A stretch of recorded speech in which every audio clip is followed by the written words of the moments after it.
येषाम् तेषाम् विशेषोका भ्रत्राम येषाम् तादृशी। खाते हैं, पीते हैं, एंजॉयमेंट, मोदते माने एंजॉयमेंट करते हैं।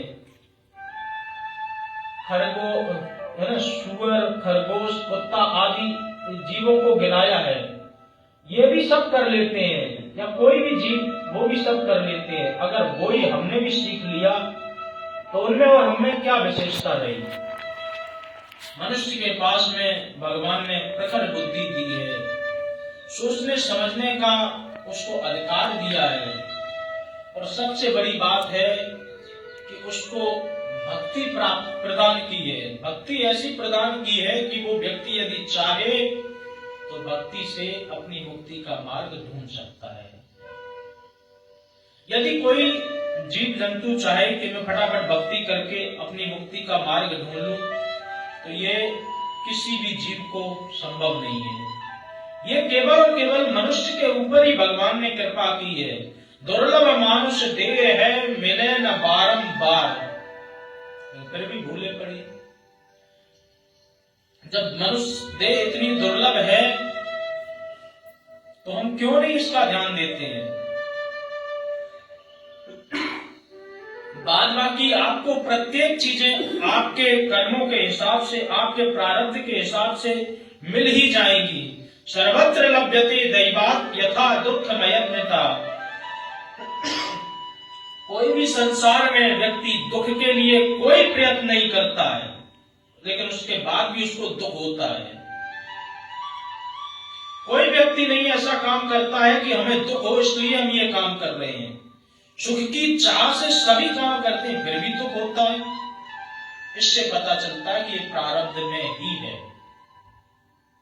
जो लोग प्रारब्ध पर विश्वास नहीं करते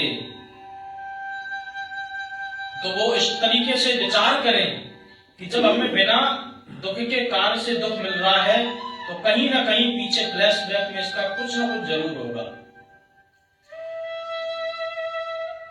दो प्रकार के कुत्ते समझ लो। एक कुत्ता ऐसा है जो दर दर की ठोकर खा रहा है, घर घर जाता उसको डंडे पड़ते हैं। एक कुत्ता ऐसा है कि मर्सिडीज कार में चल रहा है, नौकर चाकर सेवा में है, बिस्किट ब्रेड खा रहा है, और अच्छा सा सोफा गद्दा उसके लिए अलग ही रखा है। इतनी तो अच्छे भले आदमी की भी सेवा नहीं होती जितनी श्रीमान जी की देखने को मिलती है।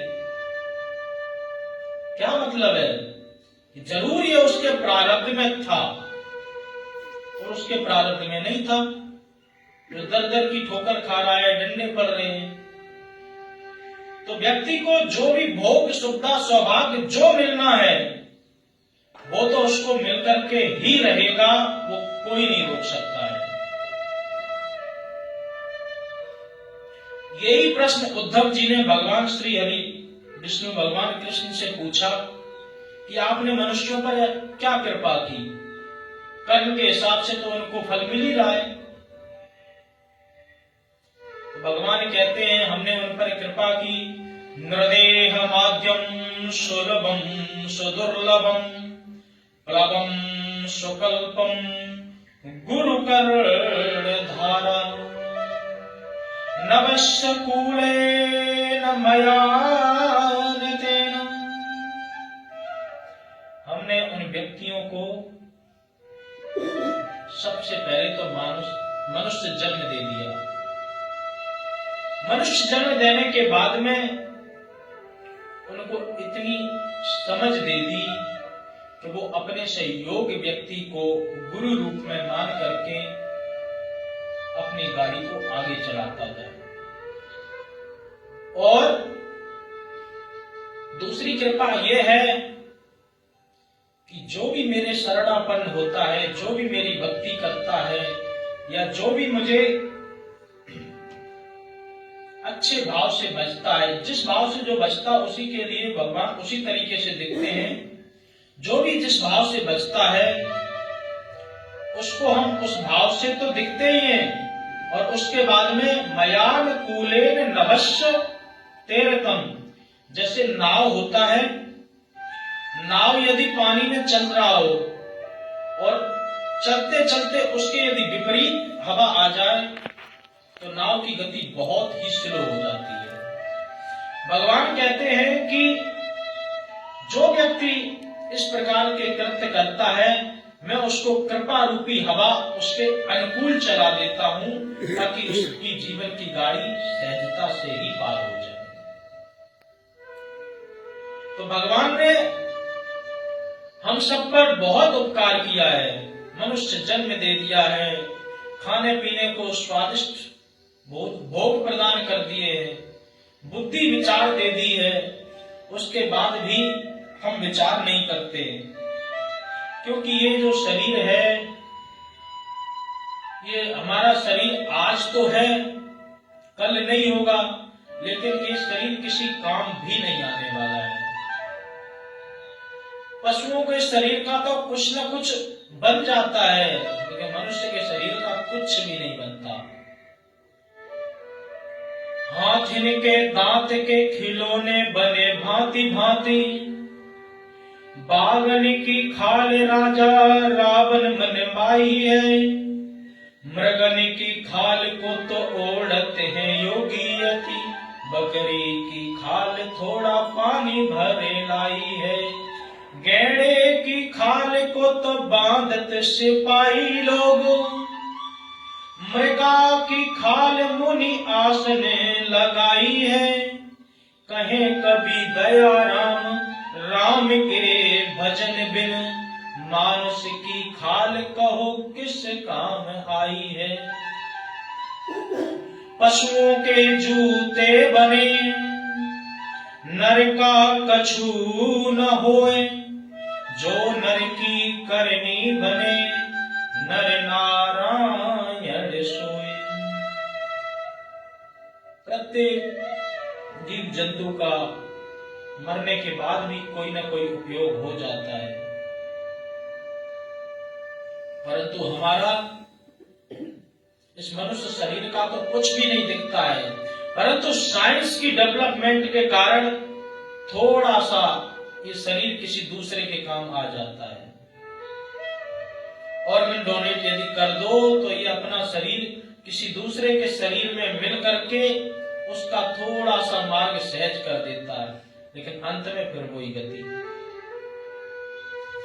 इसलिए मनुष्य शरीर के लिए बार बार हमें विचार करना चाहिए, क्योंकि मनुष्य शरीर सहज नहीं है।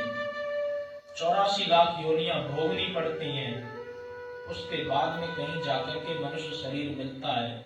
जब मनुष्य शरीर मिलता है तो व्यक्ति मां के गर्भ में रह करके भगवान से यही प्रार्थना करता है कि हमें भक्ति करने का, हमें आपकी साधना करने का एक अवसर प्रदान कर दो, क्योंकि वो मां के गर्भ में भरी हुई गंदगी देखता है। वो प्रार्थना करता है कि हे प्रभु, इस नरक से अब मुझे बाहर कीजिए। बोले क्यों करे? भक्ति करने के लिए एक बार मौका दीजिए। भगवान ने कहा ठीक है। सुनकर तेरी प्रार्थना भगवान ने अवसर दिया। जैसे 10 महीने हुए, 9 महीने हुए, समय पूरा हो चुका था, गर्भ से बाहर किया। बाहर क्यों किया था? भक्ति के लिए। बाहर आकर के तुझे माया ने फिर घेरा दिया, याद अंदर की भुलाकर बस में अपने कर लिया। खेलने हंसने व रोने में तेरा बचपन गया, आई तरुणाई तो तरुणी का पति तू बन गया। विषय भोगों में ही तेरा समय फिर जाने लगा, करके मदरा पान गंदे गीत भी गाने लगा। मदरा पान क्या क्या करने लगा? बोले बीड़ी सिगरेट पान खाने में मजा आने लगा। मछली मुर्गी अंडे बकरी भेड़ सब खाने लगा, किसी को भी नहीं छोड़ा, शुगर को भी नहीं छोड़ा।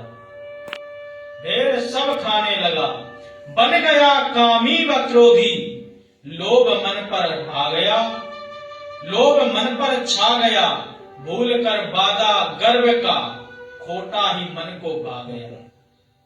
थोड़े दिन का मौज मेला, था बुढ़ापा आ गया। अकल सूरत सकल जो थी, काल सबको खा गया। होश अब आई है जब अंग जर्जर हो गए, कांपते हैं हाथ थर थर, पैर मानो सो गए। कानों से सुनता नहीं, आंखों से दिखता मंद है, देह से शक्ति गई, अब चलना फिरना बंद है। यही स्थिति होती है कि नहीं? चलना फिरना बंद है। फूल यौवन का तेरा जो सूख कर कुमला गया, तो आज बाधा गर्व का वह याद तुझको आ गया। जब व्यक्ति अकेला पड़ा रहता है, जब उससे मिलने जुलने वाला कोई नहीं होता है, तब उसको भगवान की सुध आती है।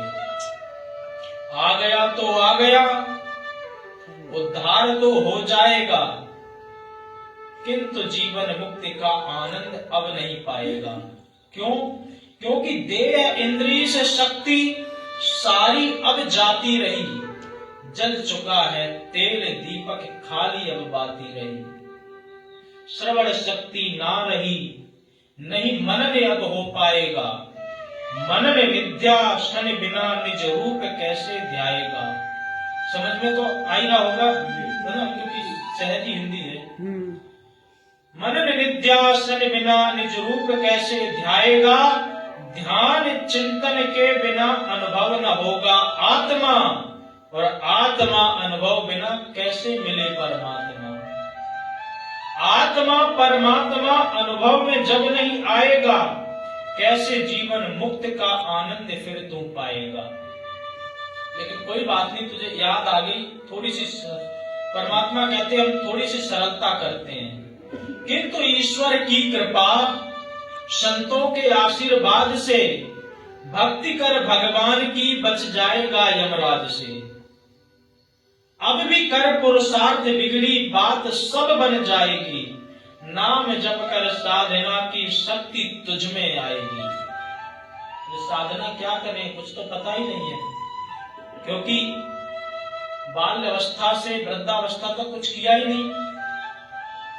तो साधना अब यह करो, सुमरन करो भगवान का, सब तरफ से मन हटाकर ध्यान कर घनश्याम का।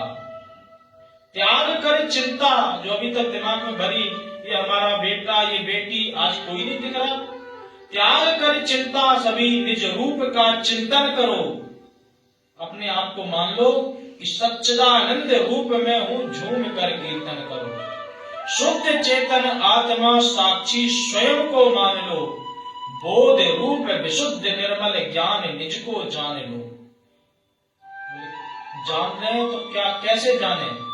अज अजर अविनाशी है, अग्नि से तू जलता नहीं, वायु से शोषण नहीं, पानी से तू गलता नहीं, शस्त्र कोई भी हो तेरा नाश कर सकता नहीं, निर्विकारी आत्मा है तू कभी मरता नहीं।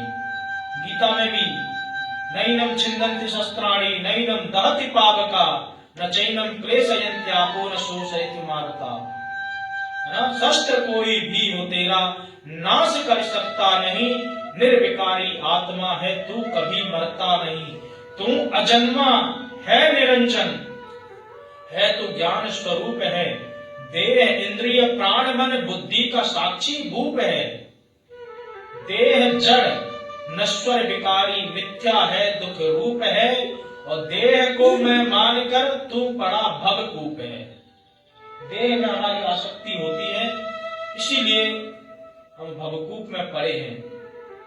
परंतु परमात्मा का हम अगर ध्यान करते हैं, परमात्मा की यदि हम भक्ति करते हैं, तो उनकी कृपा से हमें सहज मुक्ति प्राप्त हो जाती है। तो एकादशी की कथा, प्रत्येक एकादशी अपनी कोई न कोई कथा सार गर्भित रखती है, फल दिखाती है, और फल श्रुति के साथ में भगवान की कृपा भी प्रदान कराती है।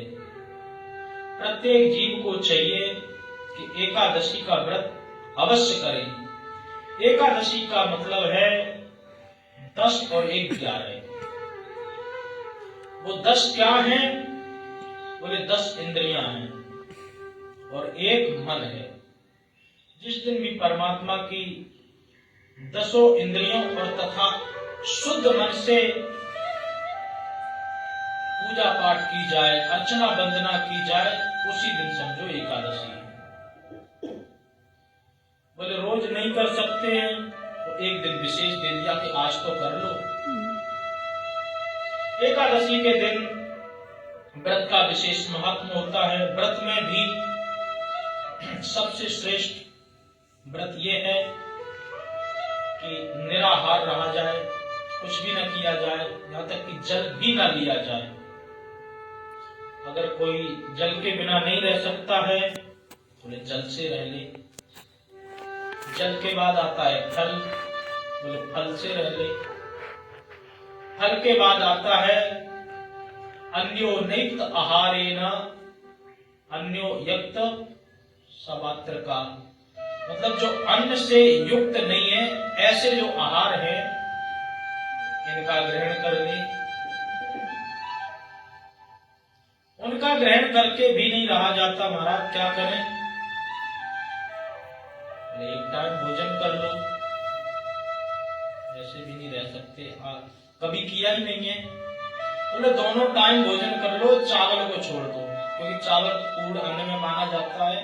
इसकी भी कथा है कि जब पाप को जब स्थान दिया गया था तो चावल में ही दिया कि तुम उसमें निवास करो आज के दिन। इसकी भी कथा किसी दिन सुनाएंगे। तो बोले कि चावल को छोड़ करके आहार कर लो, और आहार करने के बाद भी तुम यदि भक्ति में भगवान के लिए रहते हो तो तुम्हारी एकादशी वो भी सफल है। किसी न किसी रूप से परमात्मा की भक्ति में जुड़े रहे। तो प्रत्येक व्यक्ति एकादशी की शरण ले।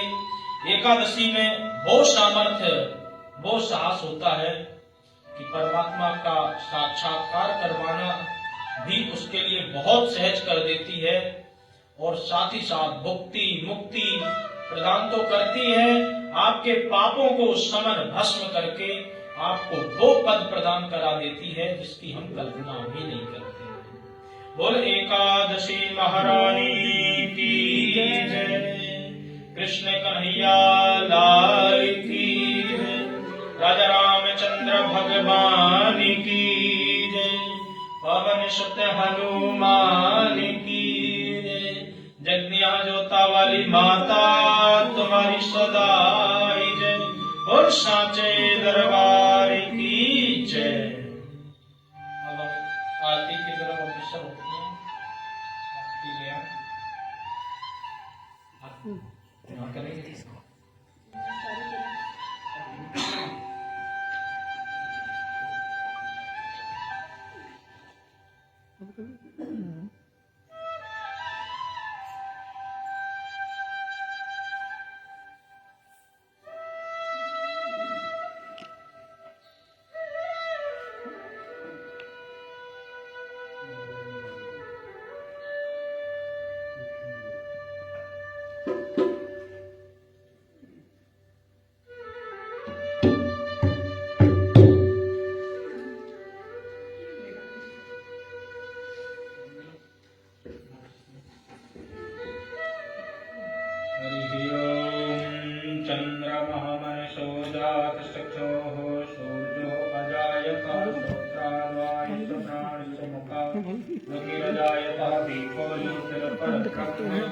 दीपो ज्योति दीपो हरत मे पापम पूजा दीप नमोस्तुते।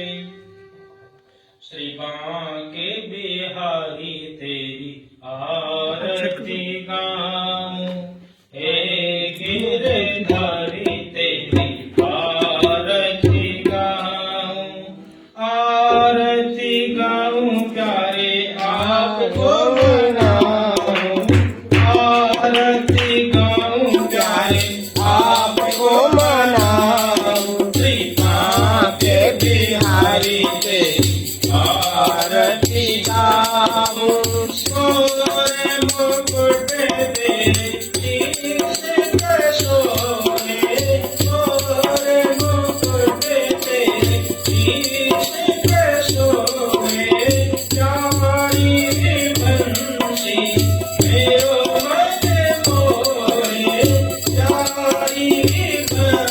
मेरो मन मोहे देख छवि बलिहारी में जाऊं श्री माँ के बिहारी दे आरती गाऊं चरणों से निकली है प्यारी चरणों से निकली है प्यारी जिसने सारी दुनिया तारी जिसने सारी दुनिया तारी उन चरणों पे मैं दर्शन पाऊं श्री माँ के बिहारी में आरती गाऊं दास बनवाते के नाथ आपे हो सुख दुख जीवन कारी साथ आपे हो दास अनाथ के नाथ आपे हो सुख दुख जीवन कारी साथ आपे हो हरि चरणों में मैं शीश झुकाऊं श्री माँ के बिहारी तेरी आरती गाऊं श्री हरिदास के प्यारे तुम हो मेरे मोहन जीवन धन हो श्री हरिदास के प्यारे तुम हो मेरे मोहन जीवन धन हो देखियो गले छवि गले गले जाओ श्री माँ के बिहारी तेरी आरती गाऊं प्यारे आपको मनाऊं आरती गाऊं प्यारे आपको मनाऊं गिरधारी तेरी आरती गाऊं जाके बिहारी तेरी आरती गाऊं जब बिहारी तेरी आरती गाऊं